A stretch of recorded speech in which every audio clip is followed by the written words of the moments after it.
Hello guys, आज की class में हम देखने वाले हैं 5512 एग्जाम के लिए इंपॉर्टेंट करंट अफेयर के ऐसे प्रश्न जो आपके एग्जाम में आने की संभावना पूरी बनती है। इंपॉर्टेंट से इंपॉर्टेंट प्रश्न इसमें है, तो वीडियो को लास्ट तक देखिएगा तभी लाइक करें अगर पसंद आए तो। ठीक है, तो चलिए देख लेते हैं पहला क्वेश्चन कहता है कि लता दीनानाथ मंगेशकर पुरस्कार 2025 में किसे दिया जाएगा। ठीक है, लता दीनानाथ मंगेशकर पुरस्कार जो दिया जाएगा वो दिया जाएगा कुमार मंगलम बेड़ा को। ठीक है, ऑप्शन नंबर सी करेक्ट हो जाएगा। स्टार लगा के इस प्रश्न को आपको याद करना है, आएगा जरूर आपके एग्जाम में। अगला क्वेश्चन कहता है कि हाल ही में दुनिया की पहली ह्यूमनॉइड रोबोट हाफ मैराथन कहाँ पर आयोजित करी गई है।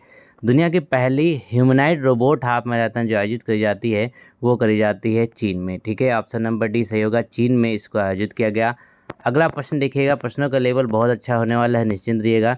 तो विद्या रामराज जिन्होंने हाल ही में national federation senior athletic championship में स्वर्ण पदक जीता, एशियन एथलेटिक चैंपियनशिप के लिए क्वालिफाई हुआ, किस खेल से संबंधित हैं। तो विद्या रामराज की बात हो रही है तो वो संबंधित है 400 मीटर की बाधा दौड़ या फिर हर्डल रेस से। ऑप्शन नंबर सी करेक्ट हो जाएगा। अगला प्रश्न देखिए, क्वेश्चन नंबर 4 कहता है कि वर्ल्ड इम्यूनाइजेशन वीक 2025 कब से कब तक मनाया जाएगा। ठीक है, वर्ल्ड इम्यूनाइजेशन वीक 2025 जो है वो कब से कब तक मनाया जाएगा। तो चलिए देख लेते हैं इसके ऑप्शन पहले। तो इसका करेक्ट आंसर होगा दोस्तों यहाँ पर ऑप्शन नंबर सी, 24 से 30 अप्रैल के बीच में इसको सेलिब्रेट किया जाता है। अगला प्रश्न देखेंगे, अगले प्रश्न में कहते हैं क्या है, ये बहुत इंपॉर्टेंट क्वेश्चन, स्टार लगा के आपको याद करना है कि भारत का 107वां राष्ट्रीय उद्यान किसे घोषित किया गया है। ठीक है, 107वां राष्ट्रीय उद्यान किसे घोषित किया गया है। तो इसका करेक्ट आंसर हो जाएगा सिमलीपाल, उड़ीसा में है ये। ठीक है, ऑप्शन नंबर सी सही होगा। अगला प्रश्न देखेंगे, इसमें कहते हैं कि हाल ही में वर्ल्ड सोशल रिपोर्ट 2025 किसके द्वारा जारी करी गई है। ठीक है, वर्ल्ड सोशल रिपोर्ट 2025 इसको जारी करता है यूनाइटेड नेशंस। ठीक है, यूनाइटेड नेशन के द्वारा इस रिपोर्ट को जारी किया जाता है। अगला प्रश्न है कि विश्व कार्यस्थल सुरक्षा और स्वास्थ्य दिवस हर साल कब मनाया जाता है। तो विश्व कार्यस्थल सुरक्षा और स्वास्थ्य दिवस जो है हर साल सेलिब्रेट किया जाता है, तो वो डेट होती है 28 अप्रैल। ठीक है, 28 अप्रैल। अगले प्रश्न पे चल लेते हैं दोस्तों। अगले में कहा जाता है कि हाल ही में भूकंप से प्रभावित इक्वाडोर किस महाद्वीप में स्थित है। इक्वाडोर में अभी भूकंप आया था तो वो किस महाद्वीप में स्थित है। ये साउथ अमेरिका के महाद्वीप में स्थित है। साउथ अफ्रीका मत समझिएगा, साउथ अमेरिका महाद्वीप में। अगला क्वेश्चन देखिएगा, अंतर्राष्ट्रीय नृत्य दिवस, ये प्रश्न एक बार पूछा गया था यूपीपीएससी के एग्जाम में। तो अंतर्राष्ट्रीय नृत्य दिवस जो सेलिब्रेट किया जाता है वो करते हैं हम 29 अप्रैल को। ऑप्शन नंबर बी करेक्ट हो जाएगा, 29 अप्रैल को। अगला प्रश्न देखेगा तो कहते हैं कि हाल ही में जीआई टैग अमल साड़ी चीकू किस राज्य से संबंधित है। अभी जीआई टैग दिया गया है अमल साड़ी चीकू को, तो यह किस राज्य से संबंधित है। दोस्तों ये संबंधित है गुजरात से। ऑप्शन नंबर बी करेक्ट हो जाएगा, गुजरात। अगला प्रश्न देखेंगे यहाँ पर, इसमें बहुत अच्छा क्वेश्चन है। तो ISRO international charter space and major disaster का नेतृत्व कितने समय के लिए करेगा। ठीक है, इसरो जो है international charter space and major disaster का नेतृत्व करने वाला है, तो कितने समय के लिए करेगा। तो दोस्तों उसको दिया गया है समय 6 महीने का, 6 महीने के लिए नेतृत्व करेगा इसरो। अगला प्रश्न देखिएगा, अगले में कहते हैं कि साजी एन करोड़ का 73 वर्ष की आयु में निधन हो गया, वो खिंच किस क्षेत्र से संबंधित है। तो साजी एन करोड़ की बात करें तो ये संबंधित हैं सिनेमा से। ठीक है, सिनेमा से संबंधित है, ऑप्शन नंबर सी करेक्ट होगा। अगला प्रश्न देखिएगा, इसमें कहते हैं कि हाल ही में चर्चा में रहे ऑपरेशन कगार, बहुत ही अच्छा क्वेश्चन है, स्टार लगा के आप याद कर सकते हैं। तो ऑपरेशन कगार का संचालन भारत के किस राज्य में किया जा रहा है। अब ऑपरेशन कगार की बात करेंगे तो दोस्तों ये किया जा रहा है मध्य प्रदेश में भी होगा, कर्नाटक में, पश्चिम बंगाल में, यानी कि तीनों राज्यों में इसका संचालन किया जा रहा है, जो मध्य प्रदेश, कर्नाटक और पश्चिम बंगाल में देखने को मिलता है। तो ऑप्शन नंबर डी यहाँ पे एकदम करेक्ट हो जाएगा। अगला प्रश्न देखेंगे यहाँ पर, इसमें कहते हैं कि हाल ही में यूथ नेशनल बॉक्सिंग चैंपियनशिप 2025 की पुरुष टीम स्वर्ण पदक जीती है, तो यहाँ पर किसने स्वर्ण पदक जीता है। दोस्तों इसका राइट आंसर होगा एसएससीबी। ठीक, एसएससीबी ने यहाँ पर स्वर्ण पदक जीता है, किसमें, यूथ नेशनल बॉक्सिंग चैंपियनशिप में। अगला प्रश्न देखेंगे, अगले प्रश्न में कहा गया कि हाल ही में एक पुस्तक पब्लिश हुई है जिसका नाम है Ramanujan journey of a great mathematician. अब रामानुजन के बारे में आप जानते हैं, तो इसके लेखक कौन है। Ramanujan journey of great mathematician, तो 15 का करेक्ट आंसर होगा दोस्तों यहाँ पर होगा अरुण सिंघल और Devendra Sharma. Option number B correct हो जाएगा, अरुण सिंघल और देवेंद्र शर्मा। ठीक है, करेक्ट आंसर भी है। अगला क्वेश्चन देखेंगे तो कहते क्या है कि हाल ही में हार्वर्ड के एआई फॉर गुड हैकाथॉन में किस भारतीय एआई परियोजना ने प्रथम पुरस्कार जीता है। ठीक है, अब देखिए हार्वर्ड की बात करें तो वहाँ पर एक एआई फॉर गुड हैकाथॉन हुआ, उसमें एआई परियोजना ने प्रथम पुरस्कार जीता है, तो उसका नाम आपको बताना है। तो 16 का करेक्ट आंसर होगा दोस्तों मेघा। ठीक है, मेघा ने इसमें प्रथम पुरस्कार जीता है। ऑप्शन नंबर बी करेक्ट है। अगला प्रश्न देखिएगा, एलॉन मस्क की स्टारलिंक स्पेस इंटरनेट सेवा को टक्कर देने के लिए फ्यूचर जो क्यूपर है प्रोजेक्ट, वो किसके द्वारा लॉन्च किया गया है। ठीक है, स्टारलिंक एक स्पेस इंटरनेट सेवा है, तो उसमें प्रोजेक्ट क्यूपर लॉन्च किया गया है, तो किसके द्वारा स्टार्ट किया गया है, ये है अमेजॉन के द्वारा। ठीक है, ऑप्शन नंबर सी अमेजॉन, जेक बेजोस जो है इसके ऑनर। अगला प्रश्न है, बोलीविया में स्थित किस ज्वालामुखी को जॉम्बी वॉल्केनो के नाम से भी जाना जाता है। ठीक है, इंपॉर्टेंट प्रश्न है क्योंकि अभी हाल ही में ये क्या हुआ था, फट गया था। तो जॉम्बी वॉल्केनो के नाम से जानते हैं, तो वो कौन सा होगा, उतुरनुकू। ठीक है, उतुरनुकू, ये आपका करेक्ट आंसर होगा। अगला प्रश्न यहाँ पे देखेंगे, मोस्ट इम्पॉर्टेंट क्वेश्चन। ठीक है, विश्व प्रेस स्वतंत्रता दिवस हर साल कब सेलिब्रेट किया जाता है। ठीक है, प्रेस स्वतंत्रता दिवस जब सेलिब्रेट करते हैं तो वो डेट होती है 3 मई। ठीक है, याद रखेंगे 3 मई को हम वर्ल्ड प्रेस डे सेलिब्रेट करते हैं।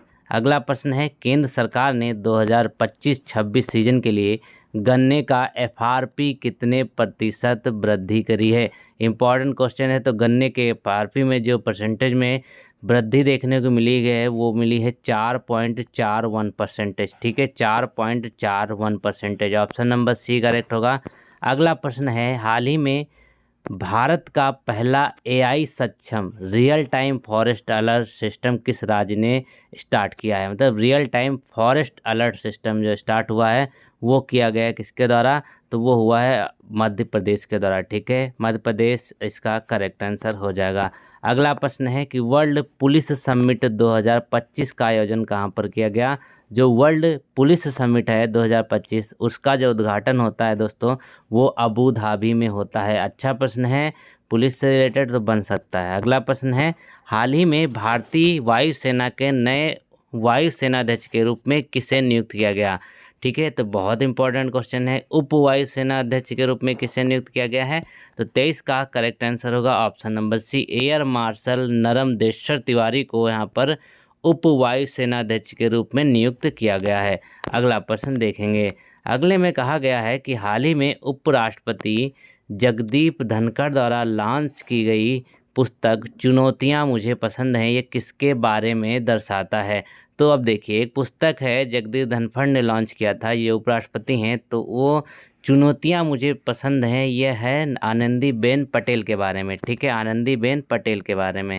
अगला प्रश्न देखिए, तो कहते हैं कि हाल ही में all India football federation award 2025 के सर्वश्रेष्ठ पुरुष खिलाड़ी का अवार्ड किसने जीता है। ठीक है, सर्वश्रेष्ठ पुरुष खिलाड़ी, अच्छा प्रश्न है, बन सकता है एग्जाम में, तो ये बनता है सुभाषिस बोस। ठीक है, सुभाषिस बोस जो हैं इनको सम्मानित किया गया है all India football federation award 2025 से। अगला प्रश्न है, हाल ही में चर्चा में रही वेम्बनाड झील कहाँ पर स्थित है।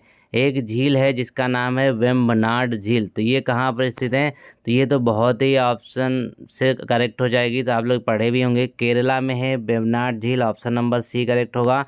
अगला प्रश्न देखेंगे, इसमें कहते हैं कि इंटरनेशनल फायर फाइटर डे हर साल कब सेलिब्रेट किया जाता है। अब इंटरनेशनल फायर फाइटर्स डे की बात करें दोस्तों, तो ये सेलिब्रेट किया जाता है यहाँ पर 4 मई को। ऑप्शन नंबर बी करेक्ट हो जाएगा, 4 मई। अगला प्रश्न देखेंगे, तो कहते हैं कि हाल ही में देवी ई बस सेवा कहाँ पे लॉन्च करी गई है। देवी ई बस सेवा जो लॉन्च करी गई, ये कहाँ पर लॉन्च करी गई है, तो देखिए ये होगी दिल्ली में। ठीक है, महिलाओं की सुरक्षा के लिए ये कदम उठाया गया, देवी बस सेवा दिल्ली में स्टार्ट होती है। अगला प्रश्न है कि हाल ही में पॉल एंड सार्क ने किस भारतीय क्रिकेट को अपना पहला भारतीय ब्रांड एम्बेसडर बनाया है। तो पॉल एंड सार्क एक ब्रांड है जिसने बनाया है किसको ब्रांड एम्बेसडर, तो वो हो गए ऑप्शन नंबर सी, अपने स्टाइलिस्ट केएल राहुल को। ठीक है, स्टाइलिस्ट केएल राहुल। अगला प्रश्न देखिए, तो भाई क्वेश्चन नंबर 30 में अगर देखेंगे तो कहते क्या हैं कि विज्ञान और प्रौद्योगिकी विभाग यानी DST ने 3 मई 2025 को अपना कौन सा स्थापना दिवस मनाया है। तो इसके ऑप्शन देख लेंगे दोस्तों 30 में। तो यहाँ पर देखिए ऑप्शन आपको दिख रहा है, इसका राइट आंसर होगा दोस्तों 55वां राइट आंसर होगा। ठीक है, ऑप्शन नंबर डी 55वां इन्होंने मनाया है। अगला क्वेश्चन देखिएगा, अच्छा क्वेश्चन ये बन सकता है। तो कहते हैं कि त्रिशूर पूरम किस राज्य में मनाया जाता है। ठीक है, एक त्यौहार है जिसका नाम है त्रिशूर पूरम, ये किस राज्य में मनाया जाता है। तो ये होगा ऑप्शन नंबर डी केरला। ठीक है, केरला में इसको सेलिब्रेट किया जाता है जिसका नाम है त्रिशूर पूरम। अगला प्रश्न है कि दुनिया में जीनोम संपादित चावल की किस्में विकसित करने वाला पहला देश कौन सा बना है। जीनोम संपादित चावल की किस्में विकसित करने वाला जो देश बना वो है अपना Bharat. Option number C correct हो जाएगा, भारत इसमें नंबर 1 है। अगला प्रश्न देखेंगे तो कहते हैं कि हाल ही में किस देश ने अंतर्राष्ट्रीय, देखिए ये क्वेश्चन बहुत इंपॉर्टेंट है, स्टार लगा के आपको याद करना है। तो कहते क्या है, अंतर्राष्ट्रीय सौर गठबंधन में शामिल होने के लिए समझौता किया है। तो किस देश ने किया है। तो इसका करेक्ट आंसर होगा अंगोला। ऑप्शन नंबर सी, यहाँ पे अंगोला एक देश है जिसने अंतर्राष्ट्रीय सौर गठबंधन में शामिल होने का समझौता किया। अगला प्रश्न देखिए, हाल ही में चर्चा में रहा पलामू टाइगर रिजर्व कहाँ पर स्थित है। ठीक है, एक टाइगर रिजर्व है जिसका नाम है पलामू टाइगर रिजर्व, ये कहाँ पर स्थित है। तो ये झारखंड में है। ठीक है, पलामू कहाँ पे है, झारखंड में है। प्रश्नों का लेवल काफ़ी अच्छा है, आप लोग खुद समझदार हैं, समझ रहे होंगे किस तरीके के हैं। यहाँ पर देखिए ECIN यानी EC नेट ऐप जो है ये एक एकीकृत प्लेटफॉर्म होगा, किसके द्वारा इसको लॉन्च किया गया है। ये गवर्नमेंट की तरफ से लॉन्च किया गया है। तो ये लॉन्च किया गया है भारत निर्वाचन आयोग की तरफ से। ठीक है, इलेक्शन कमीशन की तरफ से भारत निर्वाचन आयोग EC नेट। ठीक है, अगला प्रश्न देखेंगे, इसमें कहते हैं कि KB राबिया जिनका हाल ही में निधन हो गया वो किस क्षेत्र से संबंधित है। अब KB राबिया की बात करते हैं तो किस क्षेत्र से संबंधित है। चलिए इसके हम ऑप्शन पहले देखेंगे। तो यहाँ पर देखिए इसके ऑप्शन दिख रहे होंगे 36 में। तो ये संबंधित है समाज सेवा से, KB राबिया समाज सेवा से संबंधित हैं। अगला प्रश्न देखिएगा, ये भी यहाँ पे अच्छा प्रश्न है, इंपॉर्टेंट प्रश्न है। ठीक है, तो स्वामित्व योजना को राष्ट्रीय स्तर पे कब शुरू किया गया था, ये यहाँ पर बात हो रही है। तो स्वामित्व योजना की बात करें तो इसका राइट आंसर होगा 37 में 24 अप्रैल 2021 को। ठीक है, 24 अप्रैल 2021 यहाँ पे करेक्ट आंसर होगा। अगला प्रश्न है, लोक लेखा समिति का हाल ही में अध्यक्ष किसे नियुक्त किया गया है। लोक लेखा समिति के अध्यक्ष नियुक्त करे गए हैं वो होंगे KC वेणुगोपाल। ठीक है, KC वेणुगोपाल ये लोक लेखा समिति के अध्यक्ष नियुक्त करे गए हैं। अगला प्रश्न देख लेंगे 39 में देखिए, तो कहते क्या हैं कि हाल ही में केंद्र सरकार ने 7 मई, देखिए गवर्नमेंट से रिलेटेड ज़्यादा करंट अफेयर है ना, तो उससे आपके लिए बहुत अच्छा है कि गवर्नमेंट वाले ही एग्जाम में ज़्यादा आते हैं रिलेटेड जो होते हैं। तो क्या होगा कि 7 मई को मॉक ड्रिल आयोजित करने का निर्देश दिया गया था। इससे पहले पूरे देश में एक प्रकार का नागरिक सुरक्षा अभ्यास कब किया गया था। ठीक है, 7 मई को हुआ, उससे पहले कब हुआ था ये यहाँ पर बताया गया है। तो 39 का करेक्ट आंसर होगा 1971 में जब युद्ध होना था। ठीक है, उस समय इसका अभ्यास किया गया था मॉक ड्रिल का। अगला प्रश्न है, किस संस्था ने मनी लॉन्ड्रिंग और आतंकवाद वित्त पोषण से निपटने के लिए विस्तृत निगरानीकर्ता माना जाता है। किस संस्था को माना जाता है मनी लॉन्ड्रिंग या आतंकवाद से निपटने के लिए। तो इसका करेक्ट आंसर हो जाएगा फाइनल एक्शन टास्क फोर्स, जिसको FATF कहते हैं, फाइनेंशियल एक्शन टास्क फोर्स। अगला प्रश्न देखिए 41 में है कि ये अच्छा क्वेश्चन है, 2025 का सुधीर मन कप किस देश के द्वारा जीता गया है। सुधीर मन कप जो जीता गया वो किस देश ने जीता है। चलिए इसका राइट आंसर जल्दी से बताइए दोस्तों। तो ये होगा आपका 41 में ऑप्शन नंबर सी, चाइना के द्वारा सुधीर मन कप जीता गया है। अगला प्रश्न देखेंगे, ऑपरेशन सिंदूर। ठीक है, वेरी वेरी इंपॉर्टेंट क्वेश्चन है। तो ऑपरेशन सिंदूर जो है वो किस, मतलब ऑपरेशन सिंदूर के तहत भारतीय सेना के द्वारा कितने आतंकी ठिकानों को निशाना बनाया गया है। तो 42 का करेक्ट आंसर हो जाएगा ऑप्शन नंबर डी, 9 आतंकी निशाना बनाया आतंकी ठिकानों को। अगला प्रश्न देखिएगा, इसमें कहते हैं कि डिपो दर्पण पोर्टल का शुभारंभ किस मंत्रालय के द्वारा किया गया। अब डिपो दर्पण पोर्टल का शुभारंभ जो किया जाता है वो किया जाता है ऑप्शन नंबर बी, यानी कि उपभोक्ता मामले एवं खाद्य और सार्वजनिक वितरण मंत्रालय के द्वारा। ठीक है, दीपो दर्पण। अगला प्रश्न है, हाल ही में मुख्यमंत्री सुपोषण योजना किस राज्य में शुरू करी गई? अब मुख्यमंत्री सुपोषण योजना जो स्टार्ट होती है वो स्टार्ट होती है उत्तर प्रदेश में। इंपॉर्टेंट क्वेश्चन है क्योंकि ये उत्तर प्रदेश से रिलेटेड है। मुख्यमंत्री सुपोषण योजना उत्तर प्रदेश में स्टार्ट होती है। अगला प्रश्न है, हाल ही में भारत ने किस देश के साथ ऐतिहासिक मुक्त व्यापार समझौता किया है? अब ऐतिहासिक मुक्त व्यापार समझौता किया गया, तो इसका करेक्ट आंसर है दोस्तों यूनाइटेड किंगडम के द्वारा, यूके के द्वारा इसको समझौता किया गया है। अगला प्रश्न देखिए यहाँ पे 46 में, operation Shiva, very important question है। तो ऑपरेशन शिवा है किस उद्देश्य के लिए शुरू किया गया?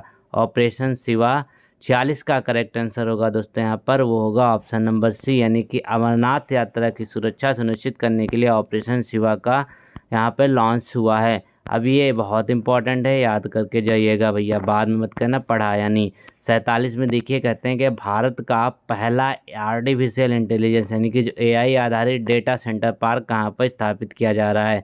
अब डेटा सेंटर पार्क कहाँ पर स्थापित किया जा रहा है? चलिए, पुणे में तो नहीं है, चेन्नई में भी नहीं है, तो इसका मतलब क्या है? ऑप्शन अगले देखेंगे तो ये होगा रायपुर छत्तीसगढ़। एआई आधारित डेटा सेंटर रायपुर छत्तीसगढ़ में स्थापित हो रहा है। अगला प्रश्न है, MIGM का फुल फॉर्म क्या है दोस्तों? MIGM का भी सफलतापूर्वक परीक्षण किया गया था भारत के द्वारा, तो इसका फुल फॉर्म भी पता होना चाहिए ना। तो इसका फुल फॉर्म होता है मल्टी इन्फ्लुएंस ग्राउंड माइन का। ठीक है, 48 का ऑप्शन नंबर सी सही हो जाएगा, मल्टी इन्फ्लुएंस ग्राउंड माइन का। अगला क्वेश्चन देखेंगे तो कहते क्या है, वैश्विक अंतरिक्ष अन्वेषण शिखर सम्मेलन ग्लैक्स 2025 का उद्घाटन किसके द्वारा किया गया? अब वैश्विक अंतरिक्ष अन्वेषण शिखर सम्मेलन जो है उसका आयोजन किया गया है डॉक्टर जितेंद्र सिंह के द्वारा, उद्घाटन। ठीक है, अगला क्वेश्चन देखिए, लास्ट क्वेश्चन होगा इस क्लास का। तो हाल ही में चर्चित किस वायु रक्षा प्रणाली सुदर्शन चक्र के नाम से पुकारा जाता है? ठीक है, तो सुदर्शन चक्र जानते हैं किसने, जिसने पाकिस्तान को धूल चटाया था, वो है S-400। ठीक है, S-400 इसका करेक्ट आंसर होगा। दोस्तों 50 क्वेश्चन हमने किए। अब अगली वीडियो इस पे डिपेंड करेगी कि आप लोग चाहते हैं कि नहीं, तो कमेंट में बताइए आपको और वीडियो चाहिए करंट अफेयर की, लाइक करके बताइए। Thank you so much.